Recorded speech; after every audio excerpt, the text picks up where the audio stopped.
And Those quick to blame Christianity for Tonga's wars do so out of ignorance of Tongan history. the beginning of the tail end of the civil war that happened in Tonga for 3 generations, and that's what a lot of these academics are not willing to accept, is that the civil wars that happened in Tonga predated Their arrival. the arrival of Christianity.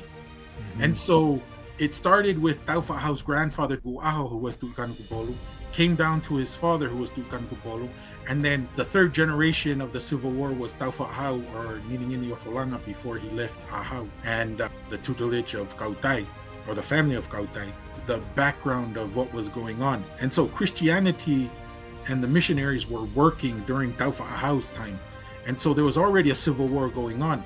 And when the civil war in Ha'apai was going on, which was the beginnings of the wars of Taufa'ahau, he went to his grandfather's lieutenant in the island of Ewa and asked for the cannons and rifles. And so the cannons were Me'afana, and then the rifles were called Laifone. One of Taufa'ahau's sons, Prince Laifone, that's what Laifone means. It was the original name of rifle. Rifle. That's how they pronounce rifle. That They called the rifle Laifone. And so he went and got rifles and cannons from his grandfather's lieutenant, who was also the chief over Eua, to help him with his battles in Ha'apai. And there's a whole many stories, different stories about that.